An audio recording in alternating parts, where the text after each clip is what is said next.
Hello. Welcome to episode 6 of Oh God, It Hurts!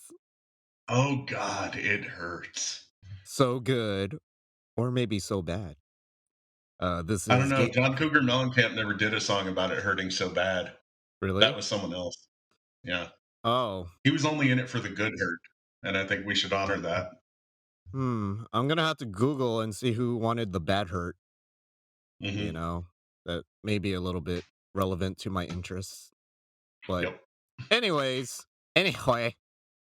this is Game Agent ET, along with my beautiful and lyrical master co-host. Hello. Yeah. You, I you, thought you were going to say my name. you gotta I'm say sitting here waiting for you to tee it off. it. Okay. Oh, that's disastrous. I'm sorry. It's Our okay. our teamwork is a little off today, but Dean this cut all of this shit. It's terrible. okay. You want to reset? You want to reset? No. Okay. No. All That's right. the easy way out. Oh, okay. There's no And, easy way out. there's no easy way out. There's no shortcut home. Okay, let me continue. I am JJJ. Oh, okay. Wow. Fuck it. This is such a beautiful start. Hmm. Anyways, yes. Continue. Oh. Along for the ride, I am JJJ, aka the Six Button Samurai, from out here in the Sonoran Desert, where the warm winds blow, even in the wintertime. And I'm here in Osaka, Japan, where I guess you can get some octopus balls and put them in your mouth. So good. It is. You should try it. It's delicious. They're But called takoyaki, but they're taco delicious. not yucky. Delicious. In your mouth. Hmm. Quite good. Wow. So out here, um, we're getting deeper and deeper into the holiday season. Yes, we are. So around here, that means lights and garland on cactus, which is exciting for people that aren't from here. And Um, what else is going on there? um, Actually, I had tamales for breakfast, and they were delicious Where'd you get the because it's tamales? tamales. I went and got the tamales at a local place called Tanya's that's on Grande Avenue. Hmm. And if you're ever here in Tucson and you want like the real thing, um, pretty much just hit up any eatery on St. Mary's or Grande, and it's going to be legit. Excellent. Could you explain what a tamale is, just for people who don't know? Sure.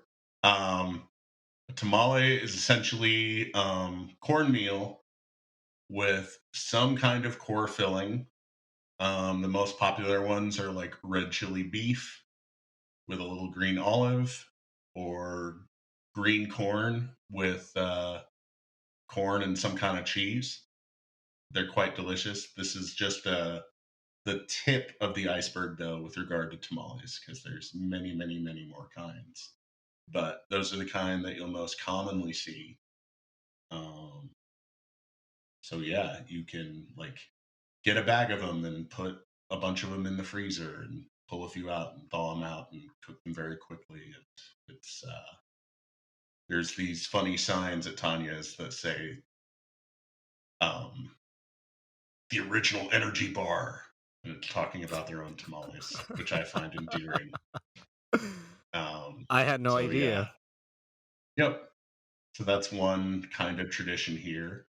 Yeah. Um, what's going on with the holidays in Japan, Ed?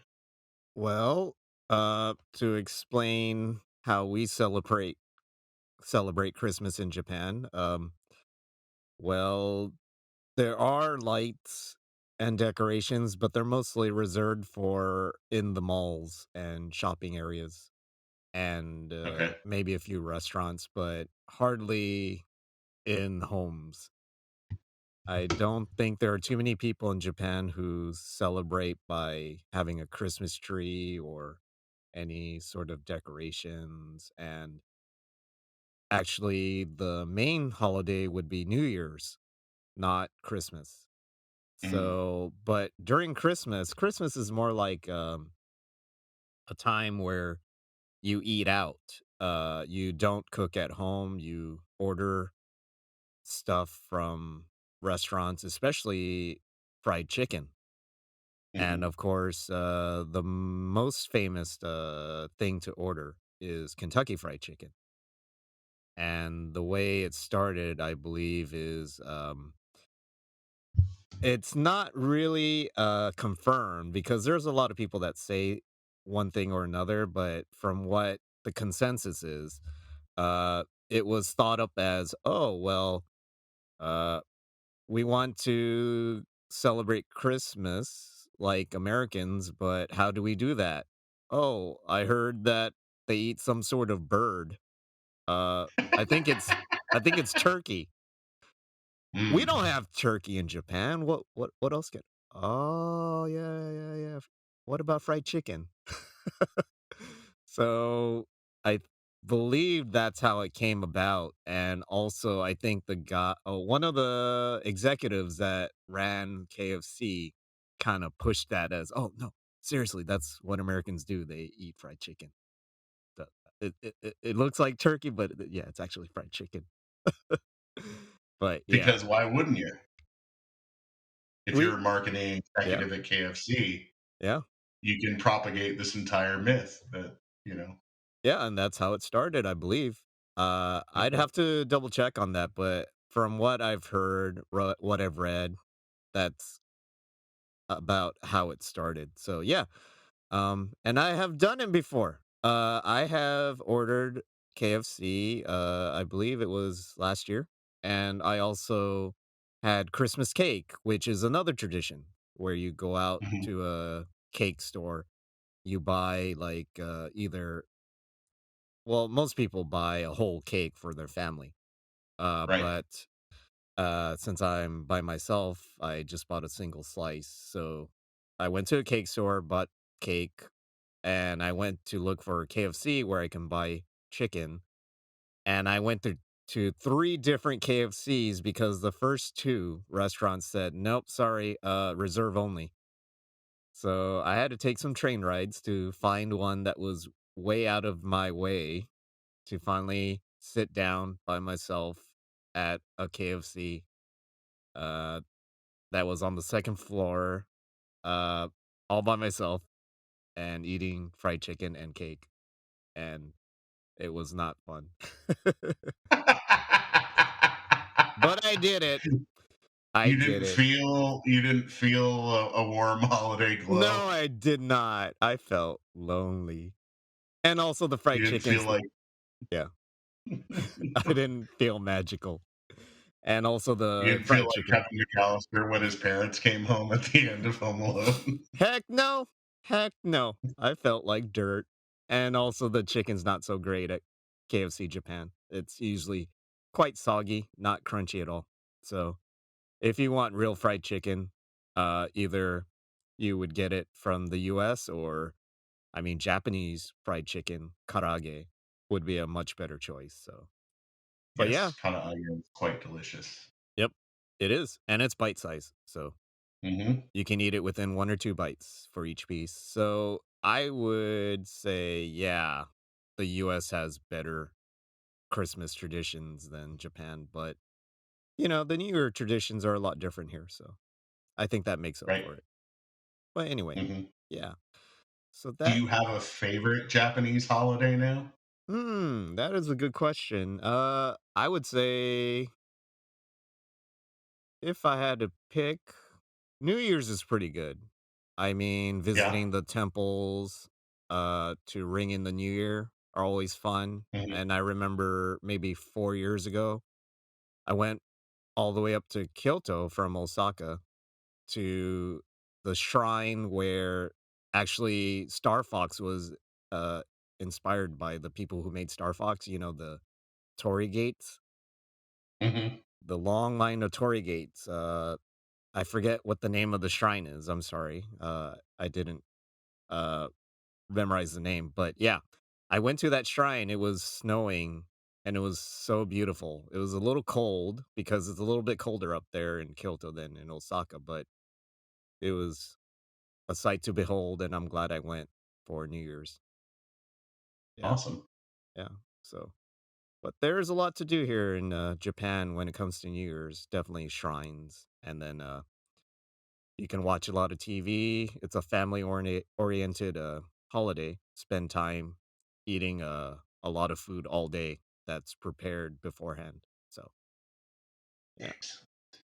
but yeah, Sweet. 'tis the season. So, anyways, why don't we It's get on towards the water cooler okay. and yeah, let's talk about our first topic. Um, So, I'm not a Halo guy, but I heard that Halo just came out with its new game called Halo Infinite. I mean, I don't have an hmm Xbox, but I wish I could play it, but yeah. Do you know anything about this buzz? You know, it's been a long time now since a brand new Halo game was like a big deal to me. Yeah. Probably not since um The push-up days? I'm gonna have to say Halo. No, no, no. Later than that. Later than 2001. I think the Okay. last mainline one that I played a fair amount of both multiplayer and the campaign was Reach. Was Reach that So since then, obviously, there's yeah, what system was Reach on? Halo Reach was on the Xbox 360, Okay. and it was it's almost more like the big prequel to the Hmm. original Halo because it sets up all these events in motion um, before the Master Chief is thawed out. Um, and I remember enjoying it. And by that time, the development cycle on the Xbox 360 was pretty mature. So that game definitely made much more efficient use of the hardware. Whereas, like, 3 was kind of a launch title and ODST was kind of a side thing. Um, ODST was the Interestingly enough, was that the tactics game? ODST? no, you're thinking of Halo Wars. Ah, okay. ODST was just like a really specific like side story that for the most part it still played like a conventional Halo title, but it was focused on like these I think ODST stands for Orbital Drop Shock Troopers. So they were like a different unit of soldiers in the middle of the Halo universe. Sounds And like, the Metroid, Federation game that was on 3DS that or yeah, 3DS that nobody liked I don't think it was because that bad. really? But that didn't have Samus at all in it, so people hated it because Right. of that, even though, Yeah. from what some people said, if you actually play it, it's actually not bad. That doesn't So, surprise me. yeah, that Yeah. that's, you know, general public for you. Yeah.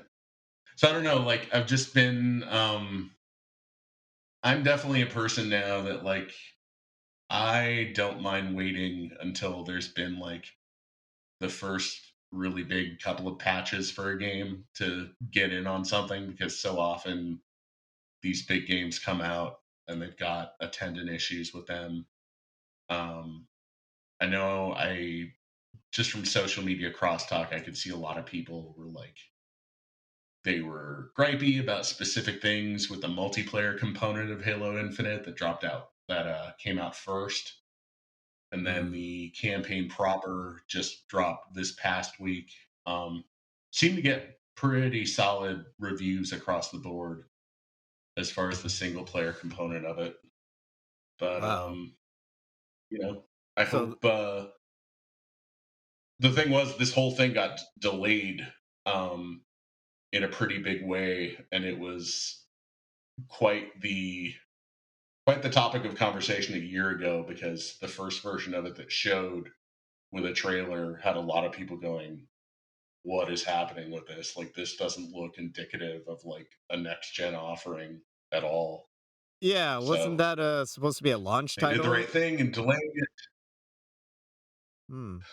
I think it was like a launch period title, if not like a day one thing.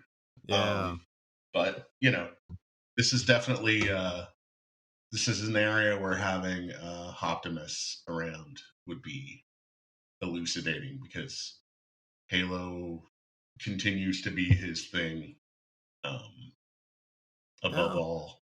So, yeah, I mean, I it don't know. has a good story. I wish I could keep playing it. I mean, one of these days I would love to get the newer Xbox systems just to try it out and catch up on the other Halo games that I missed out on because I haven't played since Halo 2. And I'm I sure the always store near you has plenty. yeah. Shut up. Shut up. Real easy to find an Xbox in Japan, Ed. I don't even know if they well, to be fair, from Right. what I understand, the Series X is actually Hmm. selling a little bit more than the Xbox One. So, Right. but that's That's not good. saying much. That's saying It's like, "Oh, well, we something sold a something greater than zero. yeah, this month we sold 200 compared to this time when we had the Xbox One when we sold 2." Hmm. That's how it is. But I Yeah. mean, you'd be surprised because, I mean, it's s getting slightly into cult status because of the fact that first-person shooters are becoming way more popular in Japan than they used to be years ago, and it's all thanks to games like Overwatch and now Apex Legends and Hmm. other FPSs that are becoming more popular like, Fortnite and, uh, FUPG, I believe? So Yeah. yeah, who knows? Who knows? If they market it right finally, maybe we'll see some competition with the PlayStation 5 and the new Xbox. So you never know, but at least they're doing a little bit more. But they need to do a lot more. A lot more. Yeah. But yeah, I mean, yeah. But I just wanted to know what was going on with Halo Infinite. You plan on getting it? Yeah, I mean, I think at some point it would be nice to sit down and play a campaign like that because I really have played very little in the way of first person shooters for pretty much the past decade. I don't think I've Same. played anything in that realm consistently since maybe Borderlands 2. Yeah. Well, So that was, and that we're talking about back in like 2013. So for me, it's been a while. for me, it's been couple years because the last one I played was Splatoon 2. Hmm. And I need to finish the campaign on that because Splatoon 3 comes out sometime next year from what the preliminary uh discussions have been. The Hmm. reveal earlier this year. It said sometime 2022, I believe. So yeah, finished only half of the normal campaign, and then there's the Octo expansion pack, which is a Hmm. different storyline as well.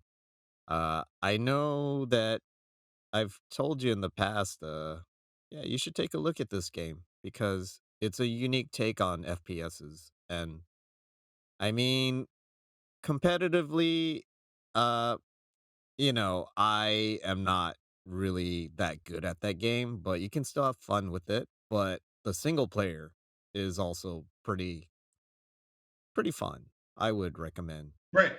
taking a look And I at it. know a lot. That's one of those games where a lot of people actually enjoy the way the gyro controls with it Oh, it's operate excellent.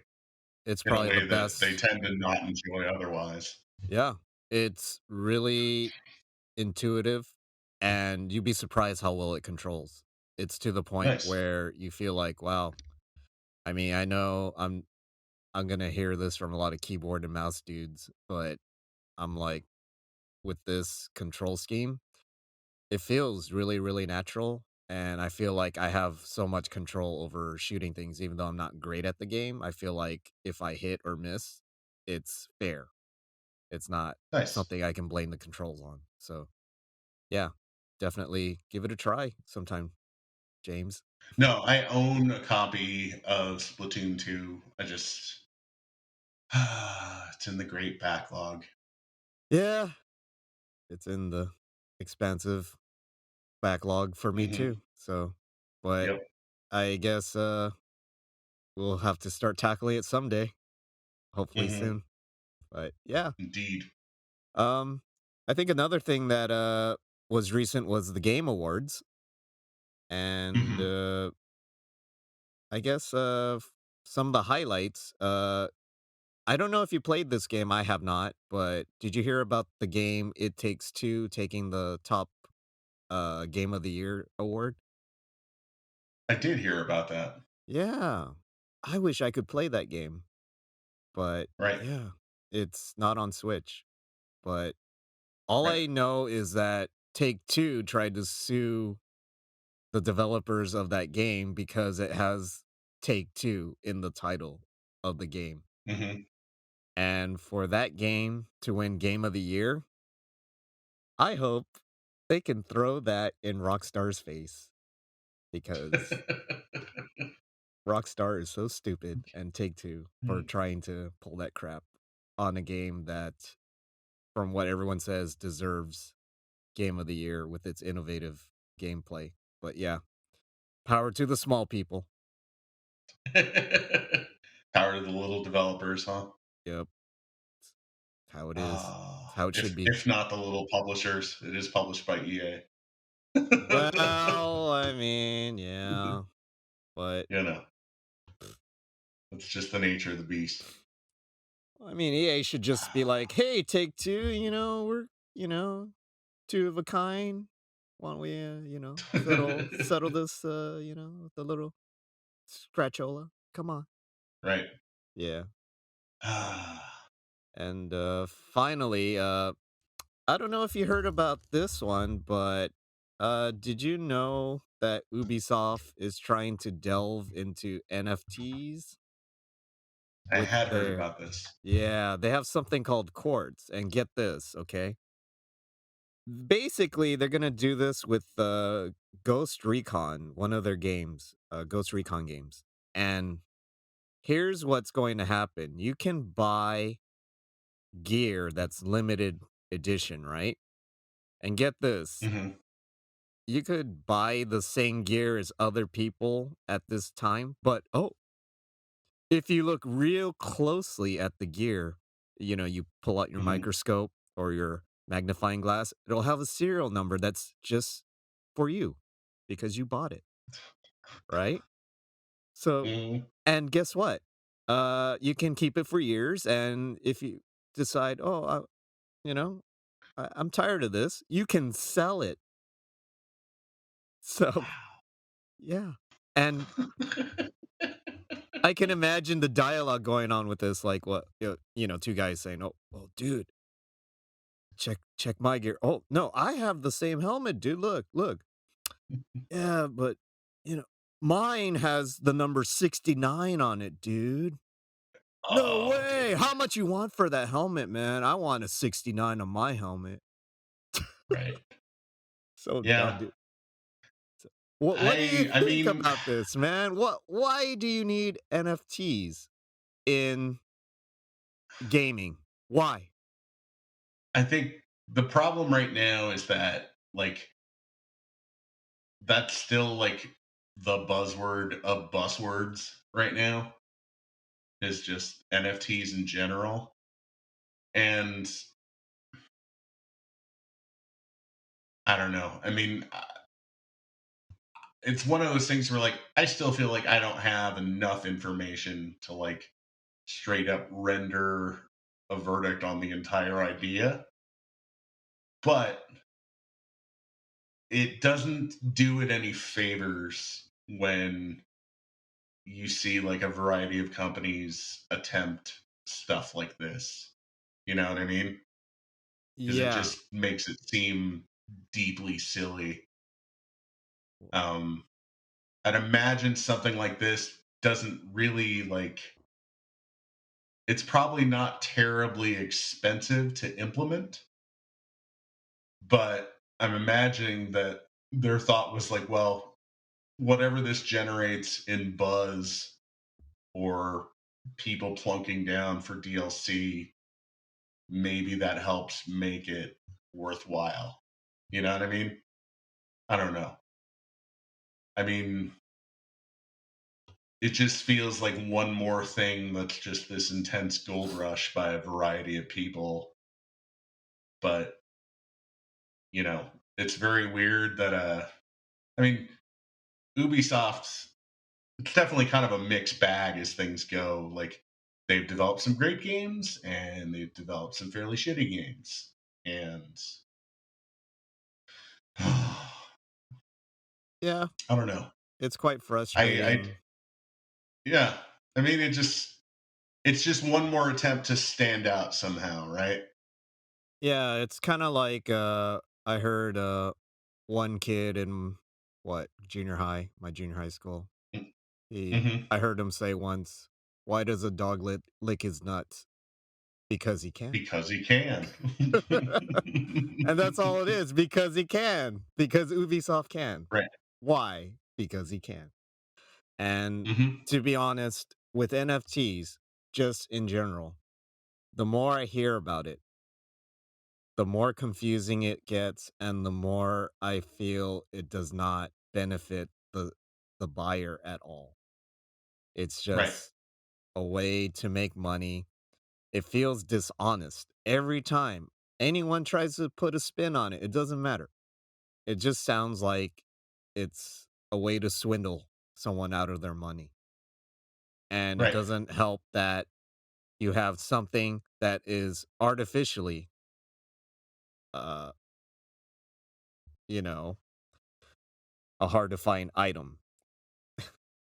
It's Right. not. I mean, it Right. it's nothing. It's literally nothing but data that can Hmm. disappear Hmm. along with your money. So Right. I don't care how much toppings you put on this piece of dog poo, it's still dog poo. I'm Right. sorry. It doesn't Yeah. Even benefit if you me say as a buyer. Yeah. yeah. So yeah, I just wanted to see how you felt about it. And for me, I just Yeah. don't think It, it's something that's even relevant to what we as gamers can have fun with or benefit from. Because I think yeah. DLC is fine as it is. Why would you want to Hmm. put a serial number or some sort of scarcity on something that is not going to be scarce in the first place already? I mean, further scarce than what it is if you have something that's DLC, like limited edition, you know? Uh, Well, that I mean, what's really going to be the shelf life of this game anyway? yep. Like, will this game still have an active, viable user base in 2 years? Yeah. The odds are it won't. You know what I mean? So I don't know. This definitely smacks of a marketing department just taking a real big swing at a pinata to try and generate some added hype for their title. Yeah. But, So I think that's what companies it's, do. yeah, I think it's more of a case of it's just something that doesn't make sense compared to like, oh, we're going to make money off this. It's just more like, hey, we're just going to add this little buzzword with our campaign and see if that generates Right. us more money. But if you could see the dislikes that the YouTube video for the Ubisoft's digits and explanation of quartz had before they took it down, well, the counter for the dislikes down. I heard it Hmm. was like 90-95% dislike. So Yeah. there's your Well, public it's good. reaction. I mean, Yep. Yeah. People are making themselves heard. This is dumb. Gamers are Thanks. smart. Don't you ever, ever misunderestimate us. We are smart. SMRT. Smart. Oh, yes. Anyway, uh, let's take What a are you quick. playing right now, Oh, Ed? yeah, yeah, yeah. Yes, now playing. Oh, actually, I'm glad you asked because right now, I had to get this from the US eShop, but right now I'm playing Hot Shot Racing. Nice. And Hot Shot Racing is a love letter to old gamers like me who liked games like Virtual Racing or Daytona USA, Hard Driving. It's a low Hmm. poly racing game, and it's But it really moves at a fun. butter smooth 60 frames. Oh, it does. It looks and plays really well. Like it Hmm. looks like if you had virtual racing, but it ran so much better and had more polys that are still low polys, but there's more stuff in the background and more stuff going on. Right. It's It really retains that flat shaded look to it. yep. And as you know, I love Ridge Racer thanks to you. You introduced me to Ridge Hmm. Racer, and I miss playing any game that feels like Ridge Racer, and this game is pretty close to Ridge Racer. The reason why is because the person who developed this game, uh, he actually joined up with Sumo Digital, who made games like Team Sonic Racing, Sonic and All Stars Racing Transformed, the Outrun 2 series for home systems, and also they helped co-develop Forza Horizon 4 and 5. So that is an extensive resume to have Yeah. to Hmm. join up with this guy who made Hotshot Racing and made it even more solid. So I highly recommend this game. It's a lot of fun. I've been only playing single tracks right now, but I'm looking forward to playing the Grand Prix parts, and also there's a couple other modes that you can play, like cops and robbers, which from what I understand is like chase headquarters. Which I mean, I don't know about Oh, you, but I'm I all love me about that. some chase Yeah. HQ. You know. Hmm. Hmm. So, yeah, you can get this on Steam, Xbox One, PS4, and Nintendo Switch. And if you want to check out what they're doing next at Lucky Mountain UK on Twitter, you can see they're actually making another game that is another low poly game, but it's in the vein of Time Crisis and Virtual Cop. So you Ooh. can see a trailer on that on their Twitter account. So yeah, I I highly recommend love it. that, like, I love that enough time has passed that now, like, because we've been deluged with indie games that have drawn heavily from the 8 and 16-bit era for a really long time. Yeah, But it's exciting that now hardware is in such a place that you can have these essentially steroidal 32-bit games that draw on the look of games of the that era, but obviously, perform at capacities that couldn't have been done in that time. it's glorious, right? So I yeah, mean, I'm into that. we're always into retro remakes, but yeah, it's a great time to be in right now to see these type of games, and who knows, maybe you'll see a Virtual Fighter type of game from games like companies like Lucky Mountain Games. That'd be super It would exciting. be interesting. It would be really interesting if someone attempted a fighter in that vein because, you know, fighting games have always had that tendency to try and be like the most graphically impressive at whatever time they drop.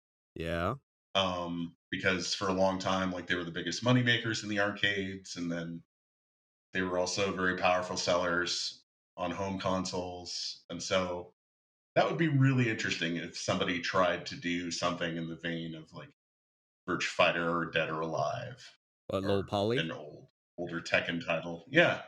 Yeah, because it'll But be kind of like in the back in the day where they focused more on the gameplay rather than the graphics because, the graphics were not so great.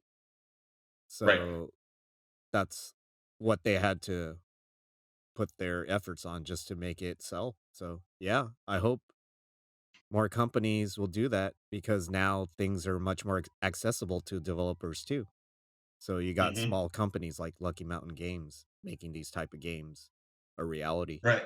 So it's exciting. And the fact that even the least powerful hardware of our era, that being the Nintendo Switch at the present time, Yeah. is still capable of doing something like hot shot racing, Yeah. coming along at like a screaming 60 frames a second. I don't know if there's a I don't know if that one's gotten like a patch for Series X that maybe pushes it to 120. That'd be cool as hell, but I'll have to look into that. Yeah. Um, But definitely check it out if you can. no, I mean for Yeah. sure. I gotta play Um, that more and the Horizon Chase game that I know you told me to I check love out. me some Horizon Chase Turbo. Yeah. It's very different than like to me that game feels much more entirely like its own thing. I've been told by others that it most closely resembles actually the Top Gear series. I think the game actually has the same composer. Hmm. Um, Interesting. I never experimented with those games, but Horizon Chase Turbo I find extraordinarily fun, and that's also a game where I think my completion level of that is sitting at like 98.5. Like I've just got a little bit Wow. more, a couple more gold trophies to nail down in the Hmm. what is it, the world tour mode or whatever it is. That's That's pretty another one I need impressive, to go man. back to. The Yeah. game's fun as hell though. I remember playing it on smartphones a little bit and I got it on Switch, but I haven't had time to hammer it down and, get really into it. But I think now with Hot Shot Racing, I'll definitely try to give Horizon Chase another go at it too. So, Yeah, but yeah, what are it's you worth it. playing? What are you playing, buddy? I I've had kind of a very intense few weeks at work with just a variety of large projects kind of coming to a climax. But in the small time that I've been able to play some things, I've really been going hard on the ROM hacks. Um, Hmm. Particularly a bunch of ones that involve altered palettes by this guy named Pyron. And the most Hmm. notable thing he's done is this thing called Street Fighter II Remastered. It's on the Sega Genesis. So it essentially takes that special Champion Edition, which I don't know, like I was definitely a Super Nintendo person as far as home console versions of Street Fighter, first and foremost. Yeah. Um, and a big part of that was just the fact that the 6 button pad for the Sega Genesis dropped later on. Whereas if you had Street Fighter 2 for the Super NES, you could play that with all 6 buttons right out of the box. Um, and you had like clear voices, a little better color palette on the SNES, yada yada. But the SF2 Remastered attempts to fix a variety of things, not the least of which are a lot better color palette choices that more closely mimic the CPS1 arcade hardware. Hmm. There's also cleaned up voice samples. The music is a little better as well. Um, and it's kind of silly because, like, I'm playing these on the Mister, and on the Mister, you have the CPS1 cores. So obviously, I could play these straight up arcade versions of those games if I wanted to. But I'm just having this moment of deep gratitude for all these community developers that are still so passionate about these old games. Pyron in particular does a lot of interesting work like this. He's also got a sort of color corrected version of Golden Axe, which actually makes it look a lot more like the arcade game. Um, I don't know. It's to me, it's just super duper fascinating that someone would care that much to fix quote unquote a game like that. That's so old and clearly not, you know, no one's going to whip out with that at a tournament somewhere. Yeah. But it literally is just for the love of doing something, for the love of like honoring the hardware and going, okay, we can actually do this with this. Um, I don't Yeah. know. I guess the one thing I'm becoming more and more aware of is just how many of those home ports, like, it wasn't so much that the hardware couldn't do it. It was the fact that these companies were so squeezed to turn these things around in extraordinarily short time that was actually the bigger foe for these developers trying to make these games as much like the arcade as they could.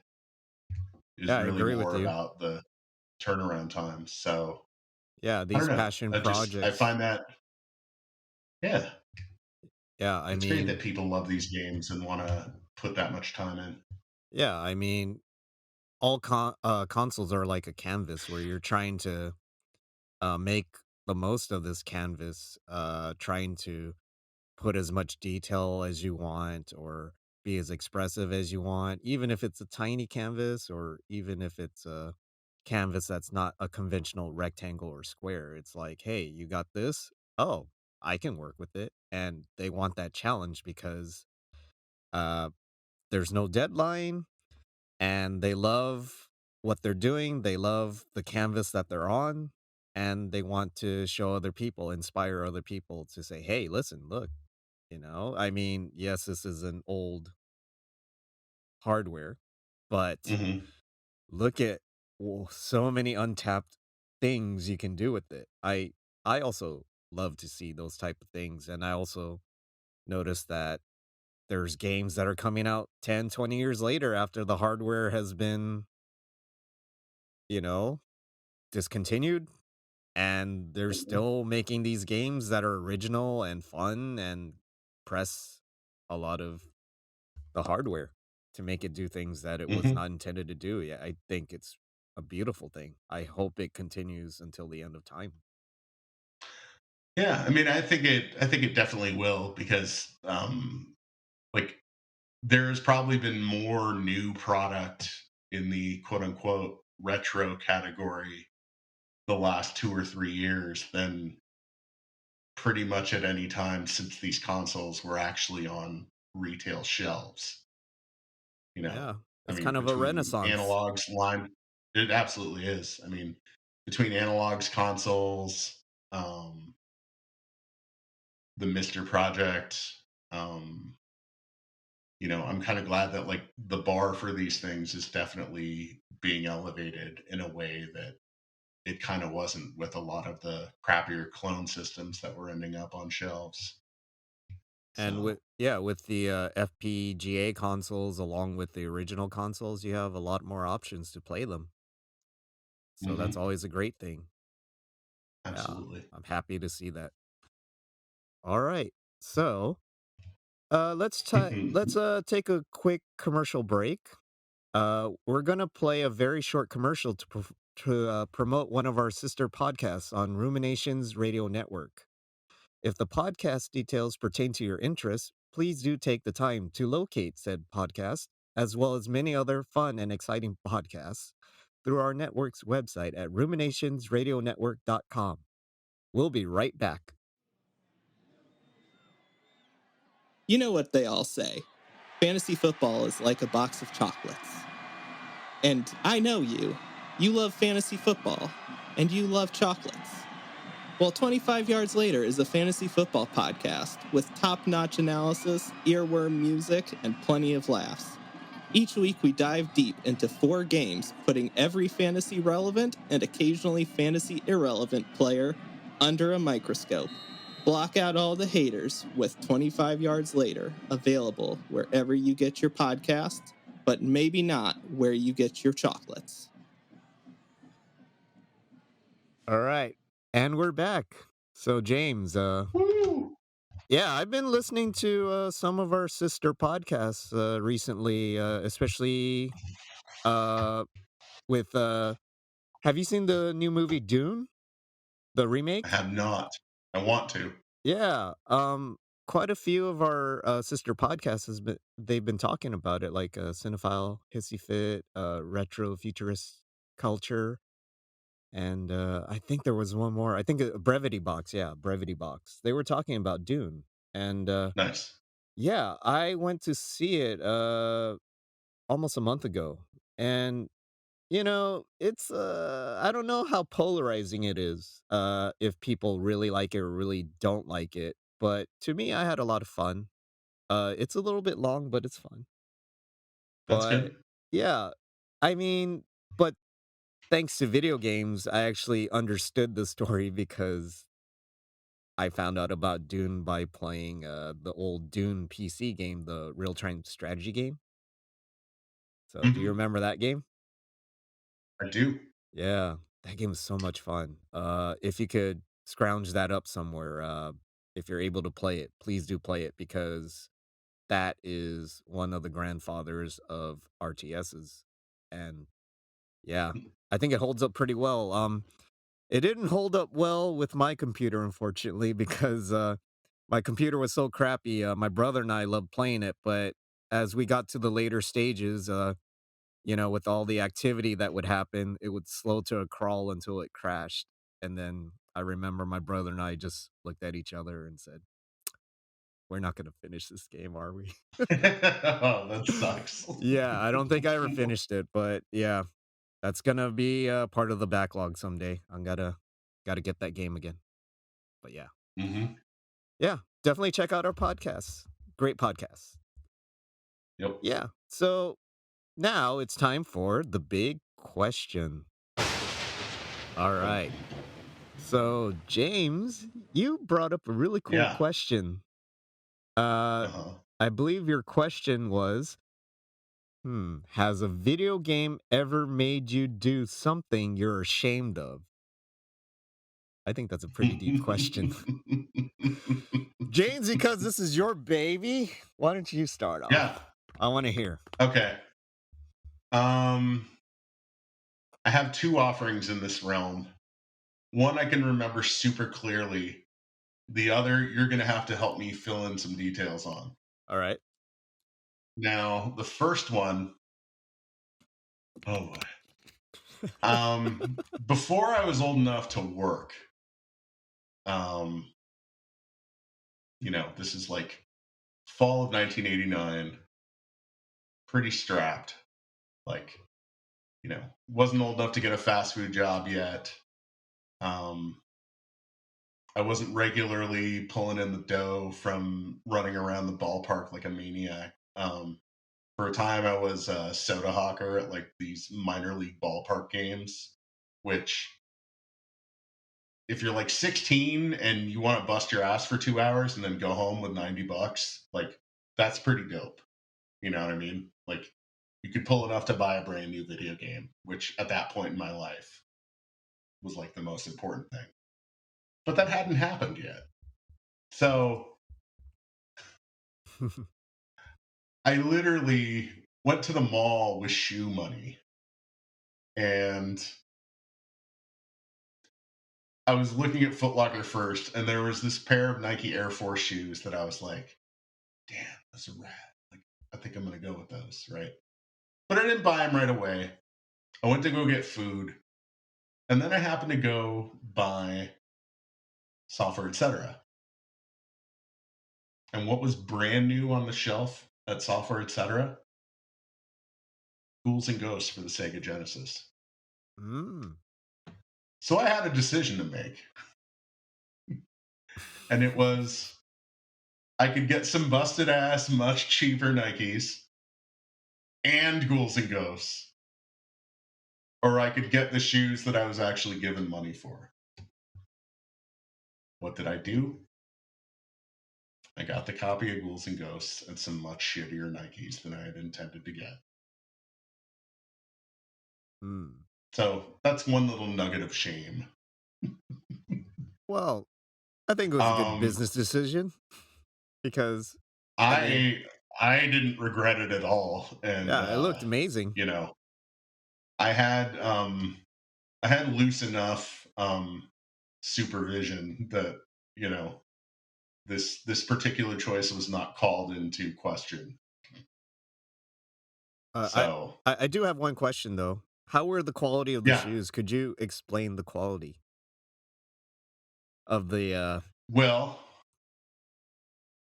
they were just like, you know, they've always had a variety of price points for like high top sneakers, and the ones that I got just, they weren't really cool looking. They didn't have the air. They were just like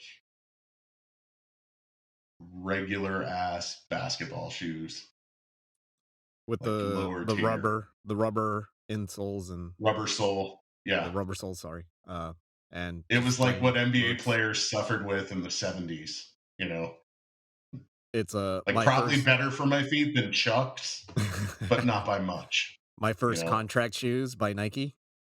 Uh huh. Yep. That's lovely. So that's my first Hall of Shame story in terms of a video game making me do something dumb. Um, What's the other one? the other one that I recall, and I'm still struggling to remember the precise details. I remember you and I were playing NBA Street like the night it came out, I and vaguely remember that. we were so sucked into this, but like then also thrown into like the death grip of like competitive jawing because it was this unbelievably beautiful arcade basketball game by EA Sports Big, who, they also created SSX and a number of really awesome games that were like the kind of thing you didn't expect from EA at that point because they had pretty much gone to their, farm it out every year model for all their other sports franchises.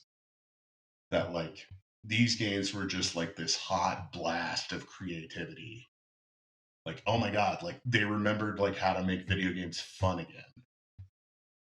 That's what I got out of like NBA Street and SSX. But I seem to recall me getting really angry at you over a game of NBA Street, and like you would bring it up for a long time afterwards. Like, don't get him angry, kind of thing. I don't remember. I know. Maybe I suppressed it for my own safety. I don't know. But yeah, go on, go on. I want to know. I want to know a little more. That's the only thing I can remember is like that was one of those moments where I like totally like I didn't rage quit, but I definitely raged, and it was not a good thing. It sounds very familiar to the one story you told me about when you threw one of our good friends out of a screen door out of playing was it Battle Tetris Gaiden? Was No, that no, no. That was over just straight up SF2. Oh, okay. You also had Tetris Battle Gaiden scuffles as well, but I wasn't No, we there never for got into scuffles no, over no, that game. I heard that it got pretty heated though. Yeah, I mean, here's the thing. Like, my best friend of the era, um, his name is Talha. He came to America from Pakistan, like at the age of 1, and he was one of 5. So he had like a brother that was younger and older than him, and 2 older sisters. So, you know, that dude had to scrap because he had, you know, mad siblings to navigate, which I'm sure you are, somewhat familiar with that concept. Yeah, I am. Um, and he and I just, my God, like I had more fun talking shit back and forth with that guy than any other human being on this planet. And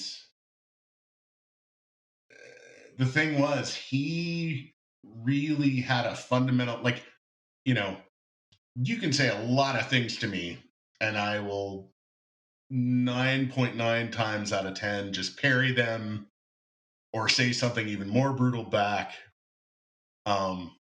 but he really knew how to get under my skin.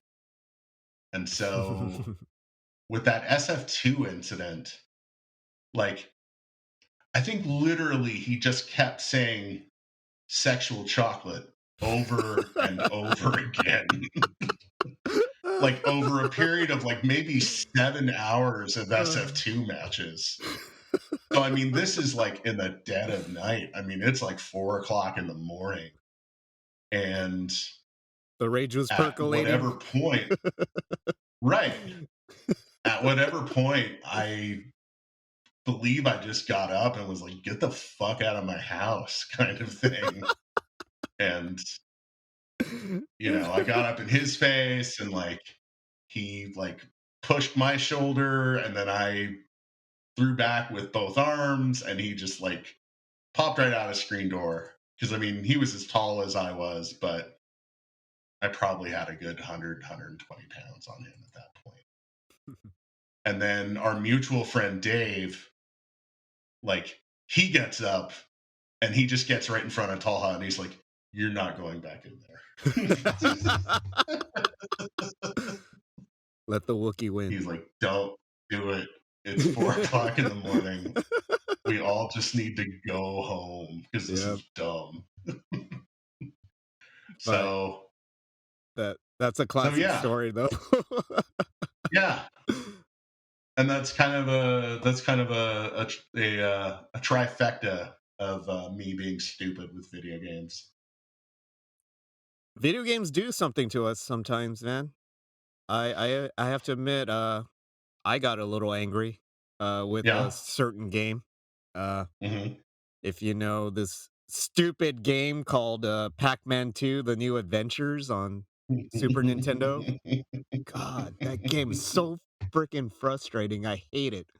Um Hmm. this game, I don't know why it deserves the name Pac-Man 2 because there were so many better games that Pac-Man came out with before this game. But this game, Hmm. let me just describe it real quick. It's a game where you indirectly control Pac-Man by shooting pellets at him with your slingshot. You cannot control where he goes by pointing, using up, down, left, right. No, you gotta bring his attention to crap by shooting it or shooting him, whatnot, right? So it's a You know what's great is just how stupid this is conceptually. Like, I yes, don't even have the game in front of me, but just as described by you yes, in the parlance of the Pac-Man franchise, yes. that is one of the dumber ideas that I've ever heard of. Yeah. It's like, why? Why do you have to make it so hard? And why do you have to Right. make it so nonsensical? It's just Yeah. let me control Pac-Man. I mean, Hmm. that's what Pac-Man is. Go up Yeah. by pressing up on the button on the D-pad. Down, Right. left, right. Yeah. But no, you shoot his ass, you shoot stupid stuff around him just to make him like go and he gets manic depressive all the time. It's So so it's almost like he's frustrating. one big lemming. Yes. Because fundamentally, that's what you do in lemmings is that the lemmings are just stupid and they emerge from one place and Yeah. you are altering the landscape around them to guide the lemmings because they're too dumb to do anything But Pac-Man themselves. is worse though because he gets moody. He gets like angry if you shoot him too much and he starts stomping off and you can't control him anymore. And then Wow. when he gets scared, you can't really control him either. When he gets sad, like he gets emo, you shoot him as many times as you want. And he's like, no, no, leave me alone. It's so Right. stupid, right? Okay. So you got that part of the game, but get Hmm. this, okay? There was this part in the game where you are on a mine cart, right? Hmm. Yeah. And I don't know what this mine cart level does. I mean, I don't know what the reward is. So, Yeah. because this game sucks, I'm determined to find out what's the reward for getting to the end of this mine level. And oh Right. my God, out of all the things you could do in this game, this was like the hardest thing you could ever do. I don't know Hmm. how I got to the end, but I got so frustrated. I remember playing this for about 2 or 3 hours straight, and I was getting more and more increasingly angry to the point where I was just throwing my controller on the ground, right? And Wow. I did this not once, but I would say over 5, 6 times until I finally broke the controller, right? So is That's this how like a first party SNES pack? Yes, yes, you know? Wow. And, of Wow. course, it comes with 2, so thankfully, I was still able to play it after I broke the first one, uh, Hmm. and yeah, I sorta calmed down a little after I realized, "Oh my god, I'm a teen and I just broke my controller, and that's gonna cost a lot of money." But anyways, I soldiered on and finally got to the end of the level, and you know what happens? You just end up back in your house. Well, It's the start point of the game. oh, I did that's all of awesome. that just to go back to my house, which I could have done much easier in the first place. Had I known that that was the result, I would have never done it. But yes, that is on the Go Hall of home. Shame of my video game career. I broke my first and only controller on this stupid game. Wow. Don't ever play it. Don't say I didn't warn you if you play this game. This game is a piece of steaming crap. I'm sorry to go Okay. AVGN on you, but don't play this Yeah. game. Consider Well, this that's good. I a mean, public service announcement. Just don't play it. that's what I was gonna say. I mean, Yeah. I think you're doing people a solid by warning them. Yeah. But yeah, don't touch it. Don't touch it. You're just gonna kill your blood Now, pressure. see, the story I remember about you Yes. is Oh the no. time when we were playing some King of Fighters Hmm. with our good friend Frejo, Yeah. and after losing a close one to him with your patented girl team, Yes. you kicked his joystick. I don't remember this. I don't remember. I don't recall. Like I'm gonna have to go Reagan you on were you. I'm going Reagan on you. I don't recall. I like I you were don't recall. sitting cross-legged on the floor, Yes. and then you put the stick down. And the thing is, like, you might not have specifically meant to kick it, but Yes. like in the process of getting up and Yeah. like moving your legs forward under you, like you totally kicked his stick. And I think the Uh, only reason it's really stuck with me is because Freya had brought it up a number of times. he still remembers that. Like I said, I barely. It was Tuesday for me. It was Right. just Tuesday. I'm Yeah. sorry, Frejo. I am Yeah. older and wiser now, and I would never do that to your stick or your property. I'm sure. I was I'm sure young he and knows. dumb. Thank you, Frejo. Please forgive me for my Yeah. stupidity, my youth, and my stupidity. But Yeah. we have a lot of Yeah. You know. controller stories, you know. I Yeah. think. Do you remember the time when Mike had that domed controller that just came out by ASCII? And that was the time when Hmm. Virtual Fighter 2 was out for Saturn, and we went to our friend Sebastian's house to play it, and he was Right. trying out his stick, right? And then he Yeah. was playing against the computer, and Hmm. then while he was playing, I believe he took a loss, and then suddenly Mike, kinda had this look on his face where he's, like, baring his teeth, and then he did, like, this death touch to the dome of the, controller, the joystick, Hmm. right? And then Yeah. it stopped working. Do you remember that? Yeah. It's the dim And mock yeah, the dim mock, episode. right? Oh my god. And Hmm. then, when he opened up the stick, he found out that the circuit board was completely broken in half. That was Yep. amazing. Yep. That's my favorite controller story. But yes, Yeah. yeah. Video games, So, you gotta control uh-huh. yourself. They make you do You bad really things. do. Yeah, you gotta Control your character, yeah. control your role. Yeah. Maybe one of these days we need to have a, AA type of meeting, but for people who abuse their controllers and, just say, "It's Yeah. okay. We've been there. It's okay. We Hmm. can get through this. Don't do it again. It's not worth the money. Save your money." They're just the heat tiles through this journey we call life. You know, They are. They are. sometimes they bear the brunt of our And frustration yeah. in terrible ways. But there's more to life than hurting controllers. Absolutely. Love is the best strength, as you said before. Love is the best Love is strength. best. Love is best strength. It is. It definitely is. Great So, question. on that note, um, talking about shame, we've Yes. got a new segment here on Oh God It Hurts. Yes. And the core idea for this came from you Yes. because you proposed that we have a place for things or individuals that we are not happy with, and that would be called the Hertz Locker. Yes. Because And upon you suggesting that, mhm. um, I suggested that we also have our Oh God tier Yes. because we should also honor things that make us want to reach a little bit higher in our lives. That's right. But yeah, Yep. the Hertzlocker idea came from when I was watching Demolition Man again. And I think you remember Sylvester Stallone's character, John Spartan, was looking for Snipes' character, Simon Simon Phoenix. Phoenix, and he was gonna go look for him in the sewers. And one of his famous lines was, "I'm gonna go down there. I'm gonna find Phoenix. I'm gonna put him in a hurt locker." Hmm. And there it was, the Yep. Hertz locker.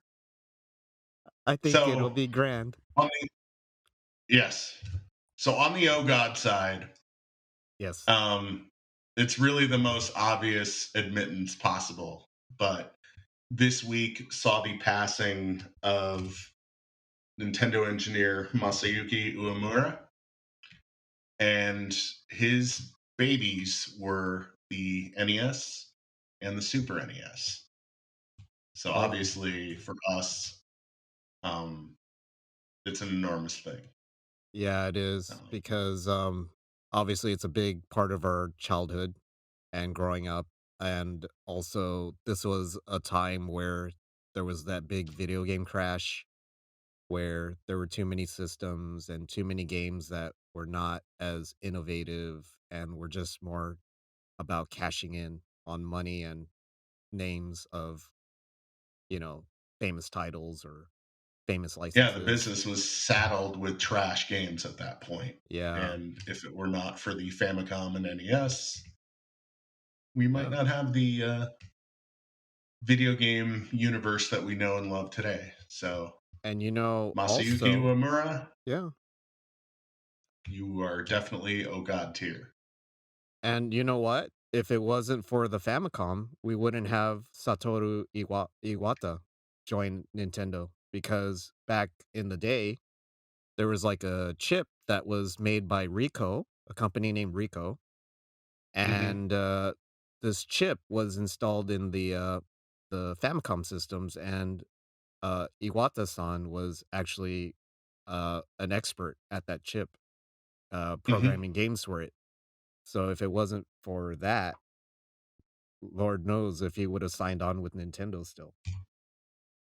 Right. So we got a lot to be thankful for the NES and Super NES. And as I said before, these systems were like a great canvas that were much better than the other systems that came before it and gave uh, programmers a lot more to work with to make more expansive worlds that looked better and played better and can do more things. So, yeah, if it wasn't for that, who knows if video games would have progressed as well as they, otherwise, if Very Nintendo was true. not around. So that's Hmm. how I felt about uh, Uemura. He was also a professor in Kyoto at a university called Ritsumeikan, and he was the Mm. director of the Center for Game Studies. So, if you're interested in more information about Masayuki Uemura, there's a person by the name of Matt Alt that he wrote an article for Kotaku. If you Google that, You'll find a lot of good, interesting information about Masayuki Uemura. I highly recommend it. So, yeah, definitely Hmm. God tier. Definitely God tier. Absolutely. Yeah. And on the So, inverse, shall we uh, talk about the inverse now? sure. The Hertz locker. All right. Hmm. I think we're both in agreement who gets to be put in the Hertz locker, the very first I inhabitant. almost feel like we shouldn't even mention his name though, Yeah. Don't give him that because he doesn't credit. deserve it. Well, I don't know. He's the guy that runs Activision Blizzard right now. Yeah. Yeah. He's Yeah. a known Yeah. eh Yeah. eh. Yeah. Don't even. I don't want to say his name. He Yeah. doesn't deserve it. Yeah. But, No, he no. deserves because of his high class living, he deserves a penthouse suite in these Hertz lockers that we have for him, Cuz I mean, there's a lot of things that he could have done to foster a better working environment in his company, but he chose to ignore it or kind of twist his way out of it. And that's stuff that us as gamers are not very cool with, especially the treatment of others that are working for his company that, do as much as they can to, they're trying to uh, realize a dream that they have, but putting them in such conditions and having them work so hard to say, "Oh, that's great. We're letting you go, even though we made millions of dollars off you. Thanks, bye." It's terrible, Hmm. just terrible. Yeah. Yeah. So special penthouse suite for him. Hmm. Would you All like to right, man. put anything else in the Hertz locker or God Nah, tier? No. All right. I still think we oughta. I think this is one of those things that we need to be very sparing with. Yeah. Like, it's got to be for a real big body of work or somebody that's just absolutely killing it right now or stinking it up on the other side of things. Yeah. I agree. So you'll see it from time to time, but hopefully when it Yep, does come up, it'll be entertaining. absolutely. That's what we make the content for. All right. Yep, So, well, it looks like we reached the end of our episode 6. yep, Yeah, and Christmas and New Year's. By the time you listen to this, yeah, you'll be in the midst of it, right yep, between, I believe. So, yeah. yeah. So we hope you're all having a decent holiday season. Um, this can also be like a really intense time of year. So, if you're feeling weird about things, this, that, and the other, like, talk to a friend, you know, Yeah. slow your And roll. Sometimes doing nothing is the best thing. yeah. And also, if you have time, play a few games, enjoy time together. Yep. Don't Play trash some talk too games. much. Don't trash talk too much. Don't put anyone through screen doors, but have fun. Nope. Yeah. Don't do those things. Don't kick joysticks. No, no, that's beneath you. Remember, we're here for you. Just look us We're up. adults now, Yeah. theoretically. But yeah, please enjoy your happy holiday season. If you have Yep. enjoyed our podcast content, please do find our podcast page on Spotify or Apple Podcasts. And if you would like, click on the subscribe button so you can be notified as soon as we have a new podcast available for your listening pleasure. You can Did also you find say new us or nude? so you can be notified as soon as we have a new podcast available. Um, uh, can it be both? I mean, I suppose it could. Oh yeah, I'll have to make preparations next time, but yeah, I guess that can be arranged. But Yeah. anyway, you I don't know can. if it makes the content better. Well, only if we have webcams, but then we're Right. gonna have to go through legal issues, I guess. But anyway, you can also find us on our social networks on Instagram and Twitter by searching for us under Oh God It HZ. Once again, Twitter and Instagram, Oh God It HZ. Any feedback, do reach out to us by email at our parent network account at ruminationsradio@gmail.com. So, James, where can we find you at? You can find me on Instagram at Super Mario Kart with a K. Nice. And you And can where are you, good sir? you can find me on Instagram and Twitter at GameAgent ET. Yep, that's a wrap. Thank you so much for listening once again. We hope you'll keep listening. We hope you had a great 2021, and we hope you will have a very great start to 2022. And we hope you will enjoy playing more games next year too. So, thank you so much. We'll see you next time.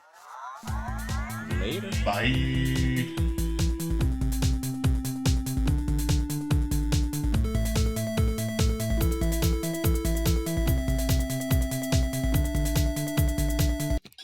Do that. Water yourself.